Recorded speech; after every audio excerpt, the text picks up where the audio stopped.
और लंबाई के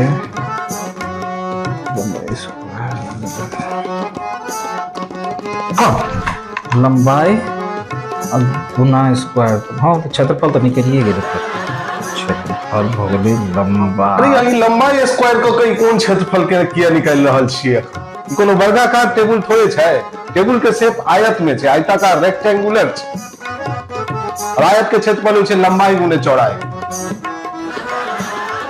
अहीं बन जाए लिए करू गुना भाग करू, हम जाए छी। ठीक जाओ बहुत हम जाए छी। ओय में अहीं सब क लिए वाला कोन बात भ गेलै? ठीक छै, करू करू, हां करू। देखियो हमरा डिस्टर्ब नहीं करबा।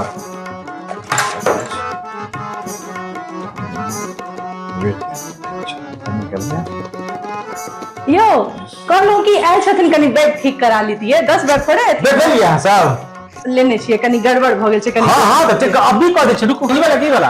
वह वाला कहिया से कहि रहल छी। हां अभी भ जेतै। कोन वाला? ई वह वाला छै कनी। हां तो कह दे छै ना अभी। यह छा गया अखन बेड ठीक करावे वाला बात बीच में किया घुसा देलिए। मतलब की आश्चर्य जहां सबके पता। अब आयल छै त कहि देलिए करल है में कोन बड़का बात भ गेलै। अब 10 बेड थोड़े हेतै बेड ठीक करल है। अखन दोसर काज बुझते छिए केना काज कर रहल छथिन नहीं कर रहल छथिन। अब ओइ में बीच में अब ई द देलिए काज हेतै कंप्लीट कखनो। आप सुनियो, टेबल मैनर जे सबसे जरूरी चीज है से। कितने आदमी है ना जे टेबल खरीद ले लेकिन मैनर का तो खरीदते हैं।